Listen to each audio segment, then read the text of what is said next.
Hello my dear viewer, today I'm going to show you the world of lost media of horror games. This video will dig into the past to find some interesting but also exciting stuff. We will look at two very famous horror directors who wanted to make a horror game, but also a cancelled game of a very famous TV show, and one entry with the most crazy story out there.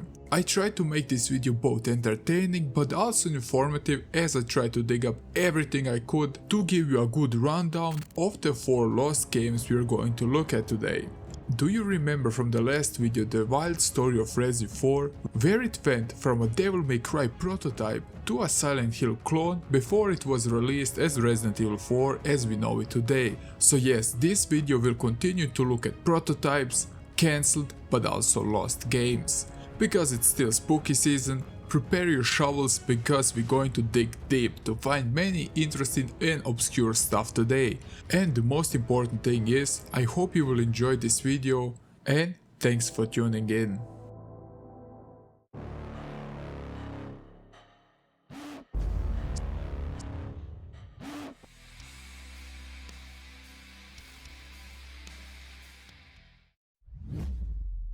For this entry we need to go back to 1987. He helps you tackle even the toughest challenge. Play games like Duck Hunt or action-packed Hogan's Alley. Good, are we there? It's the Legend of Zelda and it's really Alright, rad. this entry is so awesome, I love it. First of all, are you familiar with the movie franchise called Hellraiser, which is an absolute beast of a series with 10 movies under its belt. It started all in 1986 when Clive Barker wrote a novella called The Hellbound Heart, which became a template for this gory horror classic series under the name simply Hellraiser. The story is quite complicated. It's about a guy who tortures everyone who gets in touch with him for whatever selfish reason. I won't give you a full rundown of the series because I would need a whole separate video for that, because it's totally insane. Then what the f is that? The only important thing is that at one point The Witcher was also in the series. This is where the shit hits the fan, guys. Geralt wanted to purge his Sonic weird looking face from the face of Earth, but sadly didn't manage it, as we still got few sequels after that. It is a movie series that is evil incarnate, because if you decide to take a Hellraiser marathon, your brain will start to hurt and mostly you will develop dementia because of it. I don't know if it's worth it. I watched the first 4 movies and you see how I ended up, because I can't even write a proper script for my videos. Bastard! But what is the most obvious thing to do with such a franchise? Yes, you decide to make a game for the Nintendo Entertainment System, but it gets more funny with the minute. Have you ever heard of Color Dream Studios? They're a bunch of guys who are infamously known for creating unlicensed video games of poor quality. If you didn't know, Nintendo required that all gaming companies that wanted to release a game on the Nintendo Entertainment System had to pay for the game to be evaluated by Nintendo and given an official license to be released on their system. Bastard! But Color Dreams didn't want to play along, due to either not wanting to pay the fee or to avoid rejection by Nintendo. Color Dreams went around this by bypassing the 10NES lockout chip and released the game without a license on the NES, in its typically unique baby blue or black cartridge. And this is how Color Dreams didn't give a flying duck about Nintendo. Dane Leviton, one of the founders of Color Dreams, had seen the film Hellraiser and the poor soul liked it. He then convinced his partners that he had acquired the rights to create a video game based on the film, spending around $35,000 to $50,000. Get this, they used an improved version of the Wolfenstein 3D engine, but for you younger crowds, the NES couldn't handle a 3D engine they needed to create this game. Even the SNES version of Wolfenstein could not handle the game properly. So you see, if the 16-bit SNES couldn't handle the game, how would a poor 8-bit NES, black magic, There is no other way to explain it. So, say hello to the Super Cartridge. So he hired an engineer named Ron Risley to create a new type of cartridge called the Super Cartridge. You heard me right, this cartridge contained a Z80 processor, programmable array logic chips, and an additional 4 MB of RAM. This doesn't sound much, but the original had only 32 kilobytes. This cartridge was an absolute unit. It was also capable of intercepting the NES process, ROM and RAM access, so we could manipulate video in real time, as well as allowing pixel by pixel manipulation of the screen, and also some sprite manipulation, and it also supported panning and zooming in on the hardware, such as fully animated backgrounds. The lack of details and sharing the same developer has led to many websites and online users to believe that the NES game was actually based on the Wolfenstein 3D engine, despite the fact that Wolfenstein 3D hadn't been even produced in 1990. They did run into some problems with the Frankenstein cartridge, and they also thought then to build an extra add-on for the NES to be able to play this game, but in the end this would knock out too many hard-earned dollars out of your pocket just to play a movie-tying game about a guy who is a result of being a love child of a porcupine and a human. What the fuck is that? Sometime in 1993 or 1994, Color Dreams got hold of the Wolfenstein 3D engine and started to work on a different Hellraiser game for the DOS. A Super Nintendo version would have been possible considering Noah's Ark release, but development didn't see much progress with the license running out and Color Dreams focusing as Wisdom 3 on biblical games instead. Yes, from a game that literally has hell in the name to a game about killing things on Noah's Ark. It's an improvement, and I forgot to talk about the gameplay.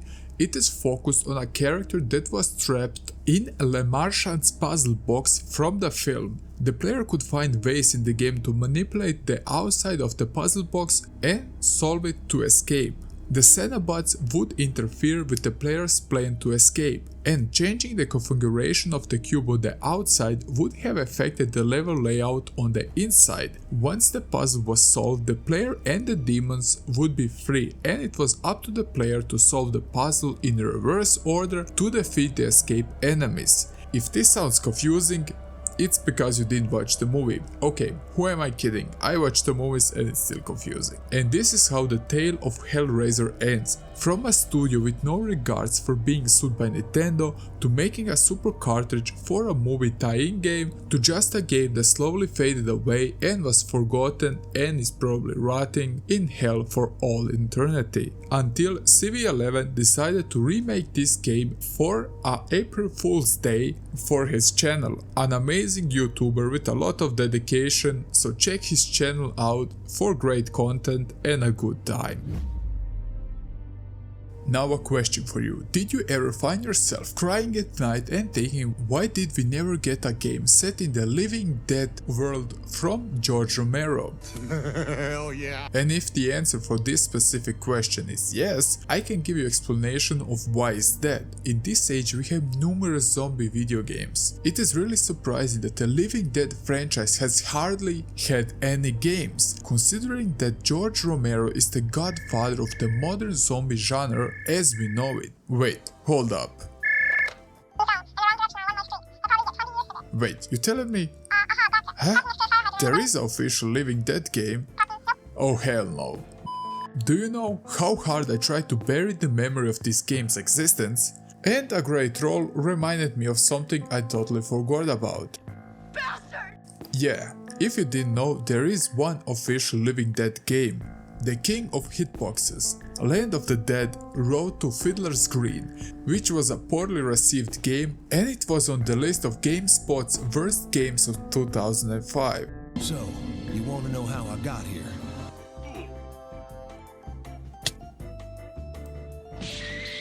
I'd never killed no one before, so I sure was real spooked. Well, at least one title is one, guys. A game that gave me literally nightmares, because if you wanted to proceed to the third level, you would need to walk through a cornfield. Perhaps that, or the magic guns that let you shoot an enemy like 20 centimeters away from its head and somehow still hit the target. Hitboxes, my friend. But here is an unpopular opinion. I do think this game isn't that bad. Changed my mind. To go back to the cancelled game City of the Dead, in the cold December of 2004, Hip Interactive announced that they had signed an agreement with Living Dead Productions to produce a series of games under George Romero's brand. Yes, not just one game, but a whole series of them. Whoa, Snorky, can you take it back? Who is Hip Interactive? Good question. Here is a list of their games. And you tell me if you played any of them. The only one I played was on the PlayStation 1 called the CT Special Forces, a game similar to Metal Slug. I remember it fondly, but I don't know if the game holds up, because I haven't touched the game since like 2004 I think, and it's hard to judge a game with nostalgia goggles on. Now back to Romero and Hyper Interactive. This agreement sounded like a wet dream for every horror fan out there. In their announcement, president of Hip Interactive, Arindra Singh, is quoted saying, "Horror fans have been searching for the ultimate experience in gaming, and we intended to deliver it to them, with the tremendous creative input of the legendary director George Romero and Living Dead Productions." A few months later, the following year, Hip Interactive also announced that Puju Entertainment was attached to the project as well, and the game will be out by March of 2006. From what I know, 2006 had some real bangers and they would have a really tough lineup to compete with. Tom Savini, a makeup effect artist and the director of the 1990 remake of The Night of the Living Dead, was also announced to be involved and playing the character William Red McLean. Now, what do we know about the game itself? Well, IGN reports stated that the City of the Dead should have been an ultra-violent first-person shooter mixed with arcade elements, which do sound really obvious for the franchise. The game would be focused on 4 survivors who have escaped a zombie-riddled city by a helicopter, only for there to be in an accident resulting in the helicopter being destroyed and the survivors being stranded on an island known as the Isla Mortal. A little note is that some sources reference to the island also as Ninja Futuro, meaning no future in Spanish. And I'm sorry for not knowing which is the exact name of an island from a game that we'll never get. Bastard! But I apologize. On the island was a military laboratory that did experiments on the dead bodies, but with a plot twist. The twist was that the experiment worked and they discovered immortality. Well, they did wake up the dead. In the end, they started walking and attacking the military group on the island. They said the game would be based on 5 different characters with each having their own scenario. This sounds not too bad if done correctly. A story that would tie in with the other campaigns is always good. GameSpot reported that the City of the Dead was intended to have between 14 and 16 story missions with a crash mode similar to Burnout 3, challenging players to eliminate as many zombies as possible with a single shot. It's good when a horror game takes inspiration from an arcade racing game. See this? This is how you make a good horror game 101.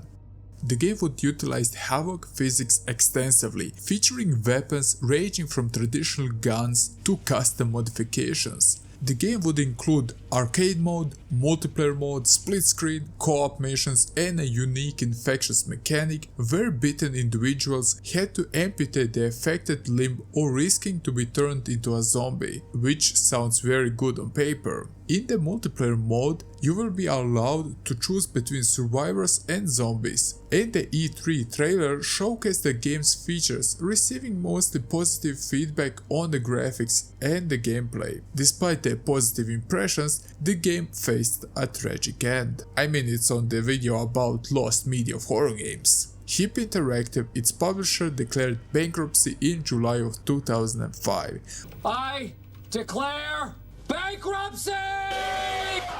Leading to the closure of the company and leaving City of the Dead without a publisher. Despite its effort by Kuju Entertainment to find a new publisher, the game was ultimately cancelled. Fortunately for us, remains of the game including posters, cover arts, storyboards, screenshots, concept art and the E3 trailer have been all preserved online. However, the E3 preview and the early build of the game displayed at the event remain lost. The cancellation was a significant disappointment for the fans, as the City of the Dead seemed to be a very entertaining zombie game set in the Living Dead universe, with involvement of George Romero himself and Tom Savini. But the dream of the Romero-inspired game lives on, with the hope that such project may be materialized in the future. My personal thoughts are the game had some potential and it did promise a lot, and I'm not quite sure if the PlayStation 2 could handle all the things they imagined. I mean, they created a whole game with that in mind, I hope.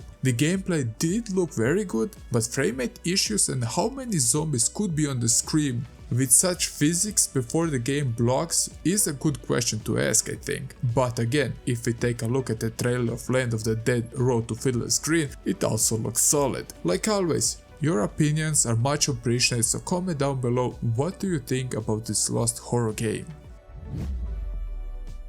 Guillermo del Toro Gomez is a Mexican filmmaker and author, but why is this important? Well, like the previous author, he wanted to try his luck by making a horror game. His usual work has been categorized by a strong connection to fairy tales and horror, with an effort to infuse visual or poetic beauty into the grotesque. What the f is that? This was the guy who brought us movies like Blade, Hellboy, and Pan Labyrinth, just to name a few. And much like the previous entry, he wanted to make his own game. But not a movie tie-in game, but rather a standalone title that stands out proudly on its own. But let me take you back to the point where Terminal Reality developers gave birth to one of the coolest characters in gaming history, called Blood Rain. And I think that Blood Rain was a crush to many male gamers back in the day, including me. Like the studio in the previous entry, I think this studio is more prepared to make such a horror game. Gomez and the company combined forces to make a ultra-violent game that would make the youth happy. The game's name would be Sundown. It was planned to be an IP originated with a Terminal Reality, but Del Toro received the television and movie rights as part of his deal. And like 15 years ago, that was quite a big thing because we didn't get series around our games, which is a bit common now. What happened with you motherfucking coach? But let's see what Gomez has prepared for us. If my sources are correct, the game's story is based on a parasitic organism which would cause the breakdown of society. If you're now thinking about The Last of Us, you're not the only one. A big difference is that the inspiration for the enemies was taken from John Carpenter's movie called The Thing. The visual design was aimed at body horror to shock the player, using the human template to deform it in many ways, but also creatures we would see underwater. You would take off as a normal guy who just wants to survive. Along your adventure you would need to pick up supplies, but also shelter before the sundown. You see what I did there. Here is the fun part of the game. The lore presents us that a parasite has contaminated the water supply. The result was that humans got infected very quickly and went through various mutations. They even included children who weren't so much mutated as the rest because their sole purpose was to spread the disease. Because you naturally would not want to harm kids. So it's a moral dilemma, as you see. Emphasize on the world naturally, because those things do look quite undead to me. Del Toro stated, "We want to create a real beginning, middle and end to the game to each set pieces of the game. I want to make some of the most atmospheric elements in the game very scary." Sadly, this game was never released because the studio focused on two other projects. The result was that Sundown was cancelled. The concept of the game is quite interesting and I'm a fan of the post-apocalyptic world setting, but as things are currently looking now in the world, maybe we are the first generation of a real ARG Fallout game, who knows. We also saw in the beta gameplay you could set up turrets and defend your home, which is really cool, and it does sound a lot like Fallout 4 if you think about it. But I don't know how deeply the mechanics of the game would be. Also, the creatures do look quite grotesque, so plus points in that department. But that's not the last we saw from Gomez. He did continue his adventure to make a game after this one, but that's a story for another time. The next part is a bit boring perhaps, but I need to explain it to you to get a better understanding on the whole situation of this studio. Because it's quite a mess. I hope that's okay. What the hell is even that? So, in the land where trolls lived among the common folk called the gamers, What, hon? Bathroom! Bathroom! and another group who didn't have a name for themselves and they're simply called non-gamers. A brave brotherhood was forged in 2004 by 3 brave guys who adventured out of their previous workplace called LucasArts. Curse of the Monkey Island and Grim Fandango were some of the most valuable games of this game studio. The 3 brave adventurers made a guild called Telltale Games, who had a quest to improve click-based adventure games. Because they had a special formula from their previous workplace, they also managed to come up with a few tricks that improved on the old formula, which would help them to make a gaming style separate from LucasArts. Along their way, they acquired rights to many popular names like Batman, Jurassic Park, but their unbeatable heavyweight champion was called The Walking Dead. They managed to snatch their rights for the game at the exact time where the TV series was at its peak of popularity. Fans felt like their brains were blown away because The Walking Dead was structured around giving you the ability to make choices that could affect how the future events in the game or in the sequels would play out, effectively allowing you to craft your own personalized take on the story. So you're given a chance to decide the fate of your character. Like now you have the chance to subscribe to this channel and like this video. It would make a small YouTuber very happy. And it only takes 1 second. The Walking Dead was critically praised and considered to have revitalized the adventure game genre. What was the intent of Telltale Games all along? The studio, despite releasing many good games, on September 21, 2018, the CEO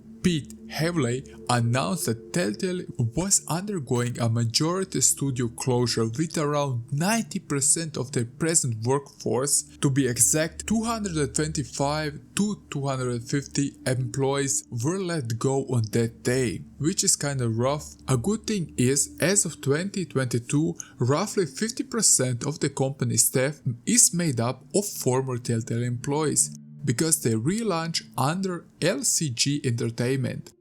Now let's go to 2019, where the corporate giant Netflix came up with a brilliant idea.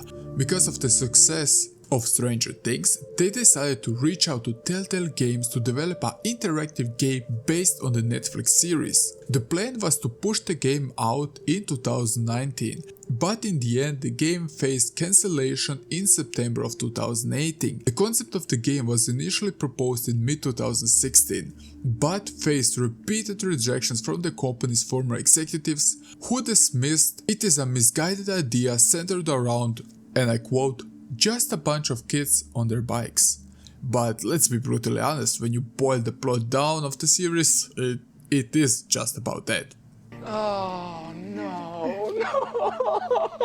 Isn't it true? And yeah, the whole demon things and other dimensions also. In December of 2017, Telltale CEO Pete Hellraiser stated, the overall Telltale formula had begun to become a little bit stagnant, and he thought they should do some low-risk experiment with new things.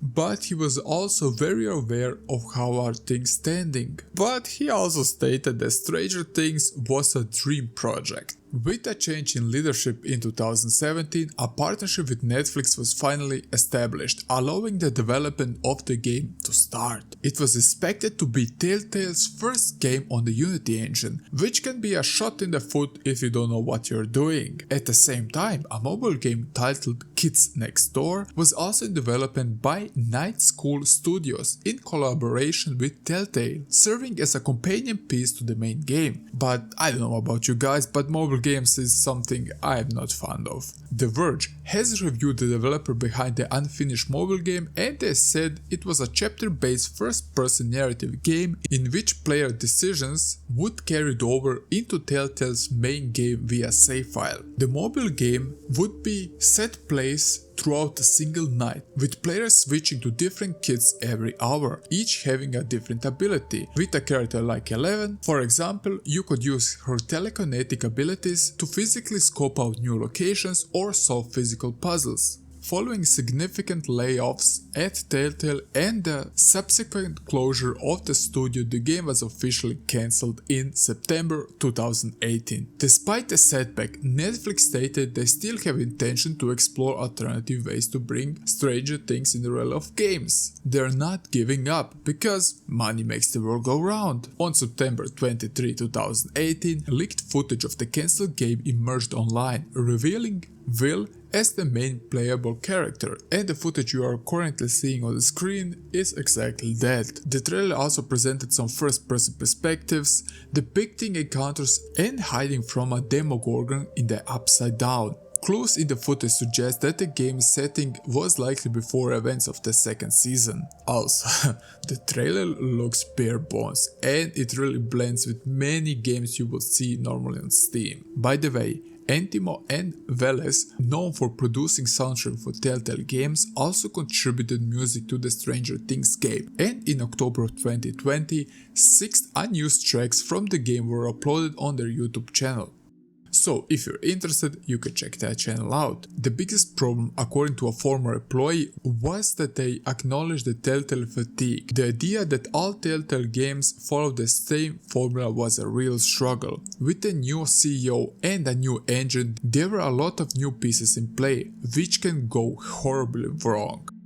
And an interesting thing I found out, they wanted to draw inspiration from something different, bigger, and they wanted to make a free roam mini open world game. To quote, they described Telltale's take on Stranger Things combined with The Witcher 3, which really sounds something quite epic.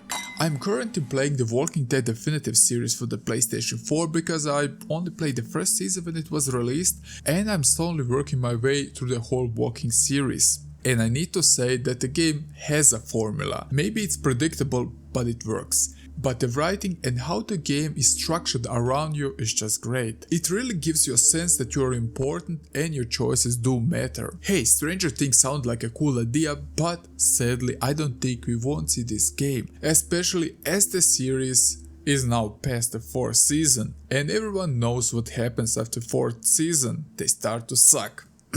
Lost.